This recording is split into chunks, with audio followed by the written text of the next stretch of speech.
Dr. David Murphy, it's a beautiful spring morning here today. The sun's out finally.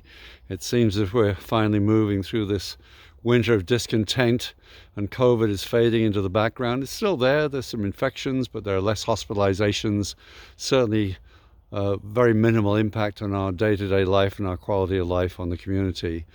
And what we're hearing more and more about now is this idea of long COVID, where symptoms of COVID seem to persist for days or weeks or months or even a year.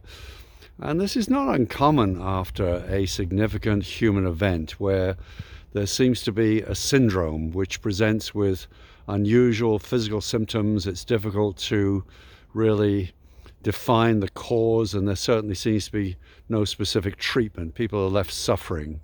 And this would come up during the Gulf War. After the Gulf War, Gulf vets were coming back with what was called Gulf syndrome. After the Twin Towers attack, the first responders were having unusual physical symptoms that didn't seem to respond to usual treatments. And I wonder if this is happening with COVID too. And we underappreciate the psychological impact of a human event like this.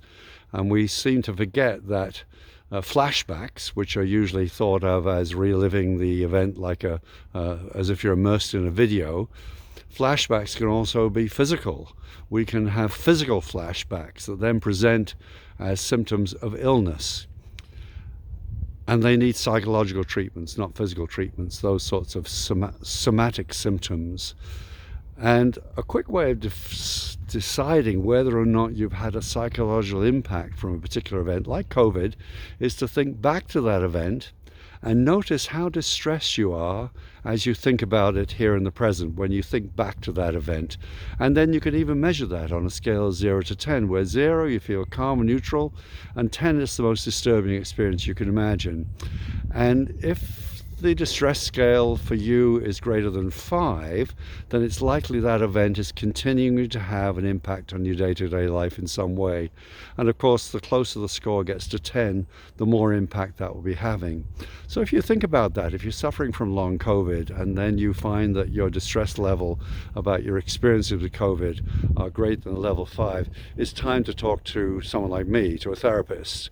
Yes, there might be some physical treatments, but it's important also to pay attention to the psychological health. Talk to a mental health professional, particularly someone who deals specifically with trauma and knows how to deal with trauma. I think you might find some really helpful advice there. I'm Dr. David Murphy. I'll talk to you again soon.